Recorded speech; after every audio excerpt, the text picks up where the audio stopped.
Hello viewers, welcome back to my channel. In this video, I'll be teaching you a topic, very important topic called the Laplace transformation. Now, Laplace transformation is used to solve differential equation with boundaries, okay, without finding the solution of that differential equation first. If you have not watched my video on differential equation, you can do that. But Laplace transformation, you know that in differential equation, where the boundaries are given, you need to find the solution first before you substitute the boundary. It takes time. But with Laplace transformation, we can skip that process of finding the solution first. We can go ahead and just find the solution with that boundary at the same time. So that is the most important aspect of Laplace transformation. Laplace transformation are mainly used by mathematical engineers. Yes, engineers. Okay, so if you're an engineering student, this topic is for you. Now, let's talk about the Laplace transformation. By definition, the Laplace transformation of f of t, we normally use t anyways, but that doesn't mean you cannot use any other alphabet or any other variable, okay? But we normally use t because these are engineers and then we work with time. So let's say the Laplace transformation of t is equal to the integral from 0 to infinity of e raised to power minus st, then that f of t, okay, dt. You need to know this formula. E raised to power minus st, then f of t dt, right? Now, for those of you that borrowed this course, I'm going to be listing the Laplace transformation of some important functions, okay? You may just need to just know them without proving them. Most times, they don't ask you to prove them in exam. It depends on your school anyways. But if you're interested in learning the proof, you can join us. Let's learn the proof together.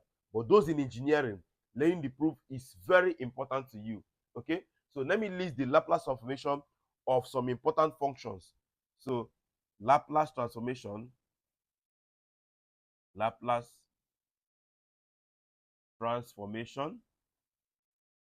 of some important functions.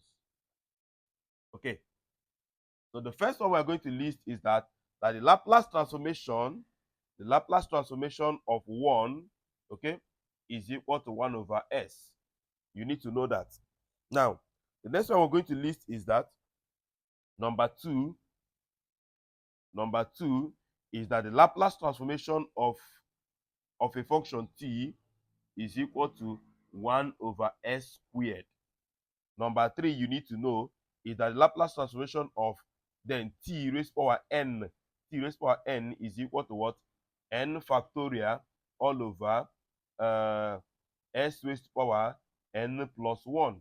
Okay, you need to know all these things I'm writing. Very, very important. It will help us in our solutions. Now, number 4 that you need to know is that the Laplace transformation of, let's go into trigonometry, the Laplace transformation of sine at, okay, is equal to what? A over s squared plus what? Plus a squared, provided that what? That a must be that s must be greater than a, or you say that a is less than s. Okay, now number 5 you need to know is that the Laplace transformation of cos as or at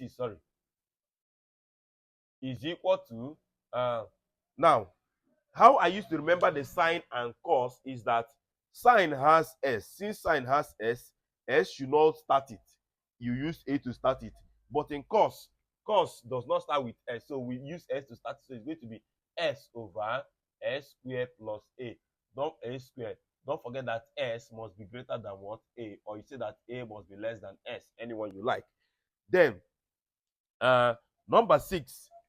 Okay, we are not done with the trigonometry. Number 6 is that the Laplace transformation of sin, if there is h in it, sin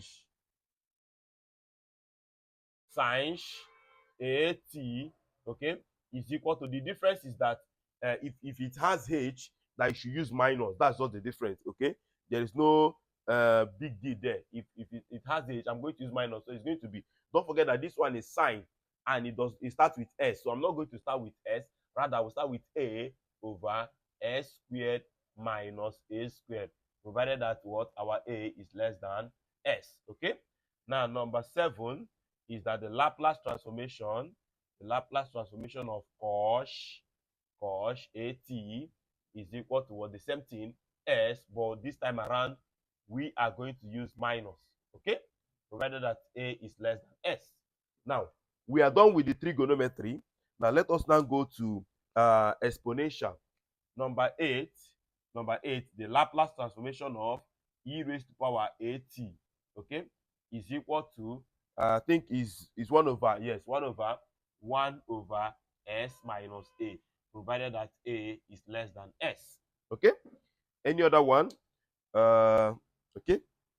Now let us have just this, and then we will start proving them. Okay. Let's have just this, and then we'll start proving them. So please, you should know this. You should know this, because in solving differential equation, we are going to use Laplace transformation to solve differential equation, and then it will take us to all these things that we listed here. Are you with me?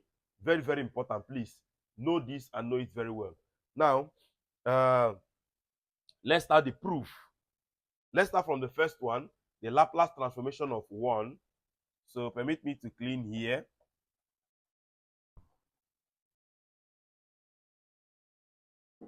All right. We want to prove the Laplace transformation of 1 to be equal to 1 over s, right? Yes. Okay. Now let us prove that.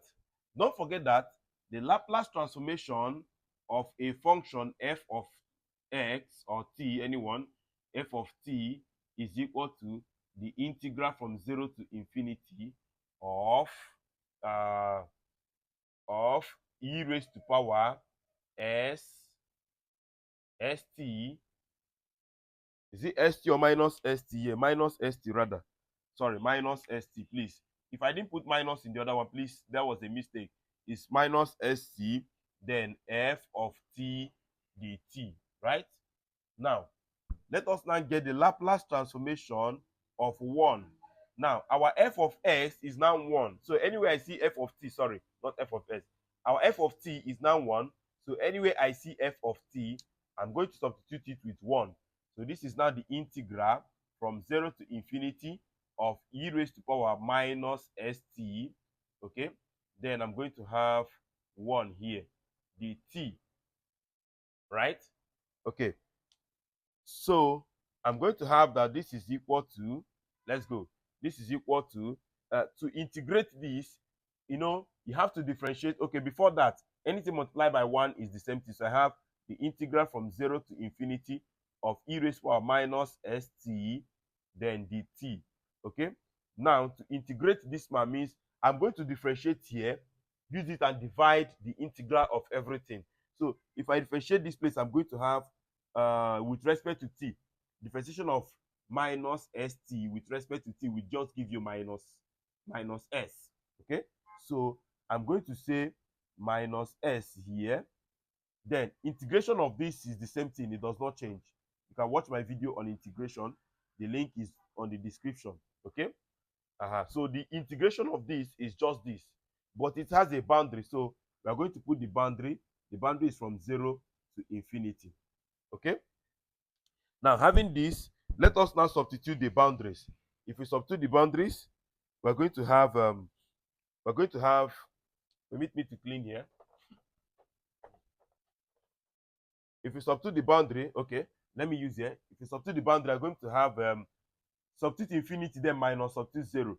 So if I substitute infinity, I'm going to have the integral of minus, that is anywhere you see t, you put infinity. So I have s in bracket of infinity over minus s, okay, plus, sorry, minus, because it is up minus down, minus, then I'm having e raised to power minus 0t over minus s, you close. Okay. So but 0 times t is 0, and e raised to power 0, anything raised to power 0 is 1. So I'm having that here will give me 0. E raised to power infinity is 0. Anything raised to power infinity is 0. So I'm having 0 divided by a number is giving me 0, but minus with this minus will make it what? Plus. then I'm having 1 over s. Okay, so finally my answer is what? 1 over s. So this is the Laplace transformation of 1. Okay, the Laplace transformation of 1. So let's move to the next one, which is the Laplace transformation of the second one we did was Laplace transformation of t. All right,